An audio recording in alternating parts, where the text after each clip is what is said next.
absolute value or modulus function jedha kani partii kana keessatti kan ilaallu for any real number a the absolute value or modulus of a is defined by absolute value jechuun a and if a greater than 0 minus a if a less than 0 modulus keessa yoo galtu a dhuma taati jechuudha minus 0 yoo less than ta'e inni kun gatii salphaadha.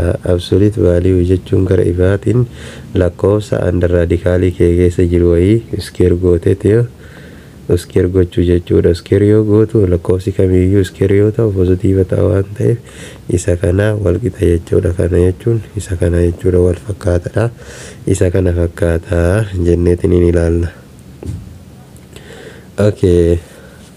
Absolute value fakkeenya gocha kana irraa haa ilaallu, activity kana irraa yoo ilaalle absolute value isa kanaatiif isa kana wal qixa jechuudha. Wanti garaagara isa fide hin jiru jechuudha. Absolute value keessa yogguu galchinu wal qixa jechuudha.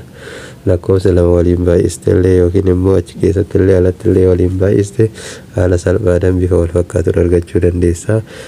Some property of absolute value property isaa muraasa. Absolute value greater or equals to 0 for any x is the element of a real number yoo ta'e jechaadha. Fakkeenyaaf absolute value of 0 yoo ta'e itti galchitu taate 0 sii dhufa jechuudha. Fakkeenyaaf absolute value of 0 jechuun 0 dhufa. Absolute value of minus 1 jechuun maal dhufa? 1 dhufa jechaadha. Kanaafuu bifa kanaan argisiisuu dandeenya jechaadha. Absolute value gatiin isaa 0 dabalatee hanga positive infinity jechuudha. Gatiin range absolute value jechaadha gara ibaatiin. Kaniin biraa immoo absolute value is distance between a point corresponding to x and the origin. Distance jechuun absolute value jechuun distance never be negative kan jenneetiin ilaallesanii jechaadha paartiiwwan darbe keessatti. Absolute value of x greater or equals to x and absolute value of x greater or equals to minus x for any point corresponding to x in a real number jechaadha. Greater of x yookiin greater minus x jecha fakkeenya absolute value isa kanaatiif isa kana wal qixa jechuudha. For any real number jechuudha. For any real number x y the element of real number absolute value isa kanaatiif isa kana provide that absolute value isa kana lee gooti tokko wal qixa jechuudha. Provide that but y differ from 0 ta'uu qaba. Y differ from 0 ta'uu qaba kan jenneef y 0 yoo ta'e undefined waan ta'uuf jecha absolute value baay'isuu tokko wal qixa dhufa jechaadha. Waliin baay'iste absolute value keessatti waliin baay'iste absolute value keessatti waliin alatti waliin baay'iste absolute value itti goote waliin baay'iste wal qixa garuu edda of hir'isuu keessatti wal qixa ta'uu dhabuu danda'a jechuudha. Biiteekkar asirratti of eegaa. Kaniin biroo immoo wanti nu sirraa ilaallu absolute value of is equals to a jedha. If and only if x what positive or negative a provide a greater than 0. In case a less than 0, the absolute value of absolute value of x is equals to a has no solution. Gaafa x ingeen less than 0 ta'e sababni isaa lakkoofsa absolute value keessa fakkeenya absolute value of x is equals to minus 1 yoo ka jennu taate hin ta'u jechuudha. Lakkoofsi absolute value keessa bahee waanii dhufu gonguma hin jiru jenneetiin murteessina jechuudha. No solution jettee maddii taata jechuu hima akkasii yookaan si mudatu ta'e. Definition: modulus or absolute value function is function given by what f of x is equals to under absolute value of x kan kennamuudha. Domain of function real number. Domain lakkoofsa kamitti galchuu dandeetta garuu range kan inni bahu greater than 0 dha jechuudha. 0 yookiin greater than 0 f of x greater than 0 then h the element of a real number range is what the range of the function is 0 included up to positive infinity. Complete the following table. Table kana guuti, table kana miha gunnu. Absolute value isa kana meeqa ta'a? 3 ta'a. Kan isa kana 2 ta'a. Kan isa kana 1 ta'a. Ka 0 0 ta'a. Ka isa kana 1 ta'a. Ka isa kana 1 ta'a. 2 ta'a. Ka isa kana 3 ta'a. Haala kanaan gunna jechuudha. Haala kanaan guunneetiin hin jenna. Okay, giraafii isaa oggu kaafnu giraafii isaa kaasuudhaaf 0 irratti 0 dha. 0 irratti 0 minus 1 irratti minus 1 asaa jennu minus 2 minus 3 1 2 3 1 2 3 minus 1 minus 2 haala kanaan deema. Minus 1 irratti maali? 1 dha. Minus 2 irratti 2 dha. Minus 3 irratti 3 dha. 1 irratti 1 dha. 2 irratti 2 dha. 3 irratti 3 dha. Kanaafuu giraafiin keenya qaxqa jedha jechuun sharpiidha jechuudha. Haala kanaan giraafiin absolute value kenna isa kana ta'a. Okay. Then maal jedha asirra kun haala kanaan kaasee isa kanaan xumure jechaadha. Okay. Asirra wanti hubatamu as you can see the graph has no hole or break in it is example. For example, it is continuous and it makes sharp corner or crabs at what? 0 0 sharp crabs iddoo itti wal tuqu jechaadha. 0 0 irratti sharpii qaba jecha. Then the graph is symmetrically respect to what? Y-axis. Y-axis irratti respect to Y-axis irra symmetry isaa gara Y-axis deema jechuudha. Okay, mee exercise kana haa ilaallu. If x is equals to 4, y is equals to minus 6 jedha asir kun akkuma ilaaltan kana. Then isa kana barbaadda absolute value isa. Fakkeenyaaf asitti yoo galchinu taate 4 in times 4 minus 3 absolute value keessatti 4 times 4 jechuun 16. 16 hir'isuu 3 jechuun meeqa? 13 jechaadha. Absolute value keessatti 13 jechuun 13 baati jechaadha. Kana fakkaata. Shibbiidhaaf ammoo waliin baay'ifteetiin kana lamaan 4 baay'isuu negatiiv 6 eda'uu takka kun absolute value keessa jira. Kana lamaan yoo waliin baay'isu negatiiva 24 absolute value keessatti eda'uu takka meeqa dhufe? 24 dhufe jecha. 24 eda'uu takka jechuun 25 jecha. 25. Okay, kan itti aanu isa kana jechuudha. X'n kenna maali? 4 dha. 4 absolute value keessaa yoo baasnu 4 jechaadha. Over 4 jalaa yoo fuune immoo 4 plus 1 maali? 5 dha. 4 over 5 salphamatti deebiin isaa isa kana ta'a. Gaafii lammaffaadhaaf gives the following set of the gives the solution set for each of the following equation jedha. Solution set isa kana yoo kennu salphamatti isuma santaa jechaadha. Kun afurii mataa homaa wanti nama mormisiisu hin jiru jechaadha. Solution set isaa kana jechuun maal jechuudha? X'n kenna maal ta'uu qaba? Minus 4 fi x'n kenna 4 ta'uu qaba jecha solution setiin isaa. Okay. Isa bidhaaf kenni jedha. Bidhaaf immoo wanti kennin hin jiru. Absolute value keessaa ba'ee lakkoofsi 0 ta'e hin jiru waan ta'eef no solution jenna. Minus 1 ka ta'u hin jiru waan ta'eef no solution jenna. Mee akkam goone minus fakkeenyaaf 2 fudhadhu. 2 minus 1 2 minus 3 minus 1 dha. Minus 1 waan ta'eef ba'e waan ta'eef solution setiin as keessaa absolute value keessaa gatiin ba'ee minus ta'u hin jiru waan ta'eef kanaafuu no solution jennaan jechaadha. Inni isa yogguu laallu isa kana jechaadha. Isa kana yogguu laallu maal jennaani? Akka tasaa ta'ee 0 wal qixa waan nu ta'eef malee silaa karaa lamaan laaluu dandeenya jechuudha.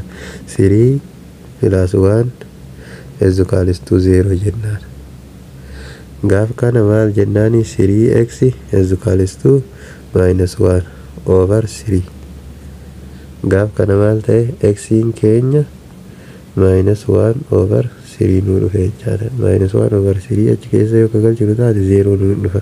Fakkeenya mee galchi 3 times -1/3 plus 1 is equals to 0 absolute value keessatti. Kana jechuun 3 ni baddi -1 plus 1 jechuun 0 dha. Absolute value keessatti yoo leedaanu 0 dha. Kanaafuu himichi kenna gatiin isaa -1/3 jecha x.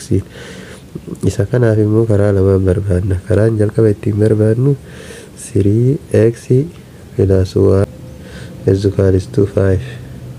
Kana jechuun 3x is equals to 5 minus 1 jechaadha.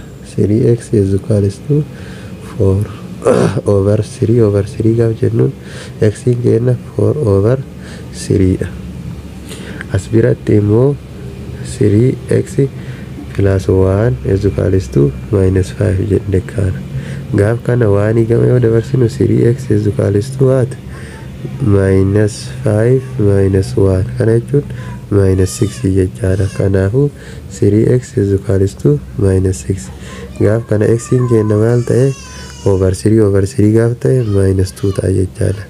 Value x kenna tokko -2 tokko immoo 4/3 argannaa jechaadha. Asirratti itti galchinee mirkaneessuu dandeenya. 5 wal qixa nuu dhufa. Okay, kaniin itti aanu immoo given the domain of the function jedha. Domain isa kana barbaadi jedha. Domain isa kana hoggu barbaaddu salphumatti wanti nu gootu maali? Kun real number dha. Ka barbaadde itti galchi domain wanta barbaadde.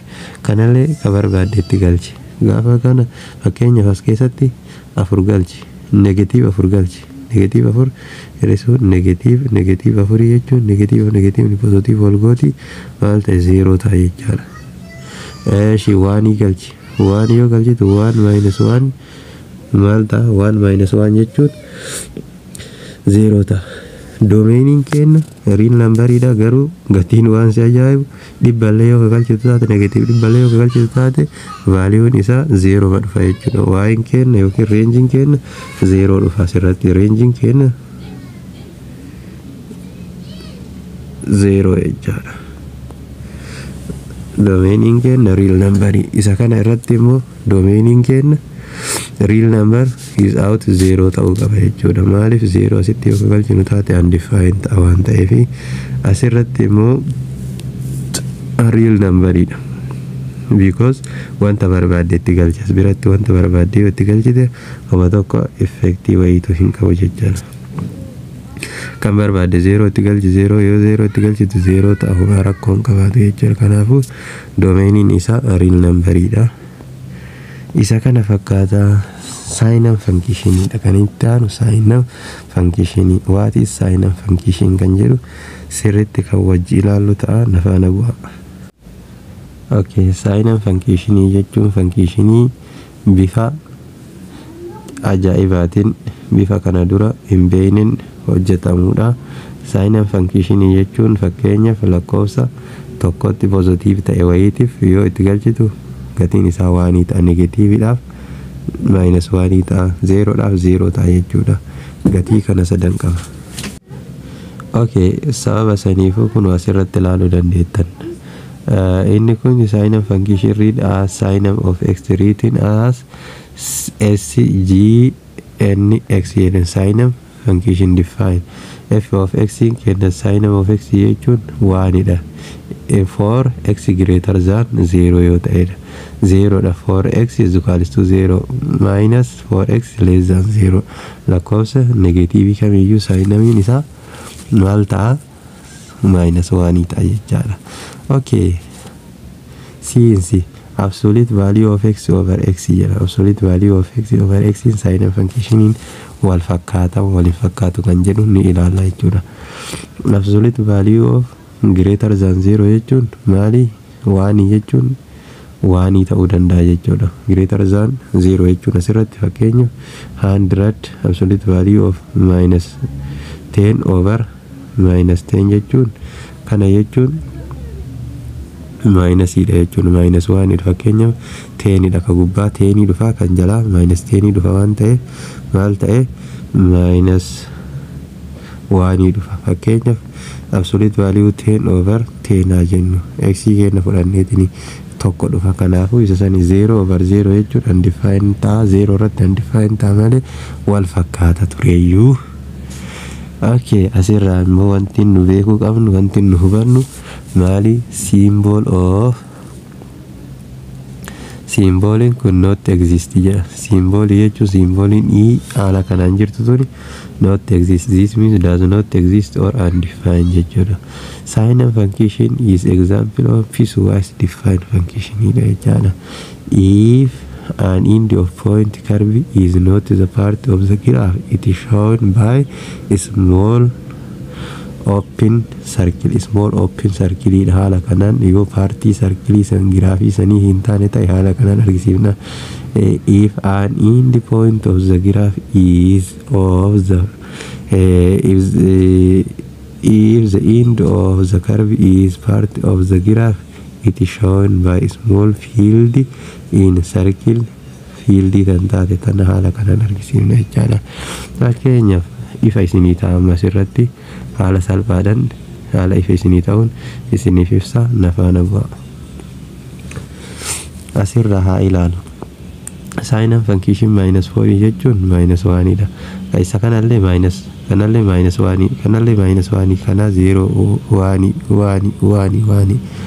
kana fakkaata jechuudha. Maalis sign and functioniin jechuun kana fakkaata. Giraafii isaa hogguu kaasnu hoo akkamitti kaasna ka jedhu bifa salphaa ta'een kan isin argisiisu ta'a. Giraafii isa kana hogguu kaasnu silaa haala kanaan jira. Gatiin x hangafe -4 -3 -2 -1 0 1 2 3 jedhee yaatti fufu. Giraafiin keenya asirratti 0 irratti maali? 0 irratti ni dibama jechuudha. Ni dibama. Asii maayinasii kana irratti iddoo kana irratti haala kanaan ta'e haala kanaan deema. Asilleen waan irra haala kanaan asitti deema jechuun paartii miti jechuudha. 0 iddoo kana qofatti paartii taate malee iddoo asiititti paartii hin taane. Iddoo kanatti ibsamti waan ta'eef kun waanuma asirraa argitanii iddoo kana qofatti ibsamti malee asitti hin ibsamtu jechuudha. Gara gadii kanatti gara gadii kanatti hin ibsinu jechuudha. Asitti hin ibsinu jechuudha. Maaliif iddoon kun banaadha. Part of the graph miti jechaadha. Okay, isa kana fakkaata. Yoo isinii galuu baate wanta qabiyyee haaraa waan ta'eef al tokko irra deebitanii yoo ilaaltan lammaffaa irratti isiniif ni gala jechuudha. Lammata irra yoo deebitan. Okay. Asirraa wanti beeknu domeeniif reenjii. Domeeniin isaa maali? Domeeniin isaa real numberidha. Reenjiin isaa beekamaa jechuudha. Reenjiin isaa range 0 -1 0 1 dha jechaadha. Reenjiin kanaan ala bahu jecha iddoo kana jechuudha reenjiin isaa. Okay, giraafii isa kana haa ilaallu yookiin immoo exersaayisii kana haa ilaallu. Giraafii isaa sketch goonee tokko tokkootiin bal'isee whiteboard irratti ife. Sketch the graph jedha. Giraafii isa kana sketch godhe jedha. Giraafii isa kana sketch gochuudhaaf jalqaba irratti maal nu barbaachisa? Sample point fudhachuu qabna jechuudha. Fakkeenyaaf -4 -3 irraa kaanu. Ashi sampilii haala kanaan fudhannee fakkeenyaaf -3 asitti yoo galchinu taate -3 itti galchinu. Okay, -3 yoo itti galchinu taate -3 asitti galchinu -3 as keessa yoo galchinu taate -1 kanaafuu -4 nu dhufa jechuudha. -3 yoo galchinu -4 -2 yoo galchinu taate -3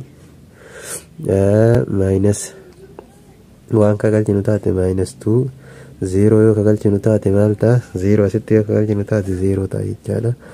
Ashi 1 ka galchinu yoo taate 2 ta'a. 1 asitti galchine asitti positiiva yoo galchinu taate akkuma beekamu 1 ta'a waan ta'eef lakkoofsa kamiyyuu 1 + 1 2 ta'a. 2 yoo galchinu taate 2 positiiva barbaanne yoo asitti galchinu taate saayinamii keessatti yoo galchinu 1 waan ta'uuf kanaafuu 3 ta'a jechaadha. 3 ta'a. 3 yoo galchinu taate 4 ta'a. Okay.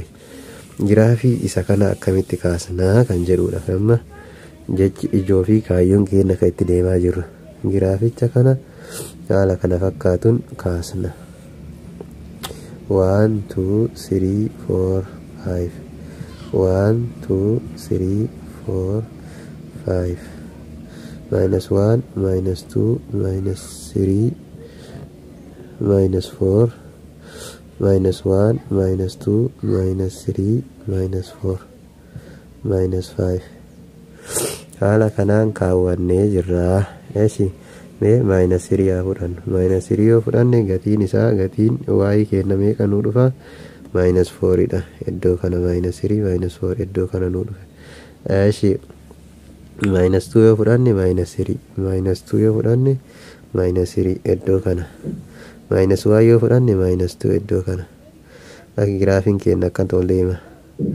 Okay, asiin immoo deemee minus 0.5 yoo ka fudhannu taate 0.5 asitti yoo ka galchinu taate 0.5 asii minus 1 minus 1.5 ta'a iddoo kana dhufa. Abadan deemee waan hin tuqu jechuudha. Waan irratti hin tuqu haala kanaan kaafna jechuudha. Waanin paartii isaati minus 1 paartii isaati miti. Asitti illee 3 yoo fudhanne 3 irratti 4 dhufa. 2 irratti 3 dhufa. 1 irratti 2 dhufa. 0.5 fudhadhu. 0.5 yoo asitti galchinu taate 0.5 sign up of positive waan ta'eef waan dhufa jechuudha. 0.5 illee 1.5 dhufa. Gatiin 0.5 yoo asitti ta'e 1.5 iddoo kana dhufa. Haala kanaan deema. Asiin immoo yeroo makamiyyuu 0 hin waan hin tuqu jechuudha. Giraafiin keenya isa kana fakkaata. Asirratti 0 waan irratti paartiin isaa maali?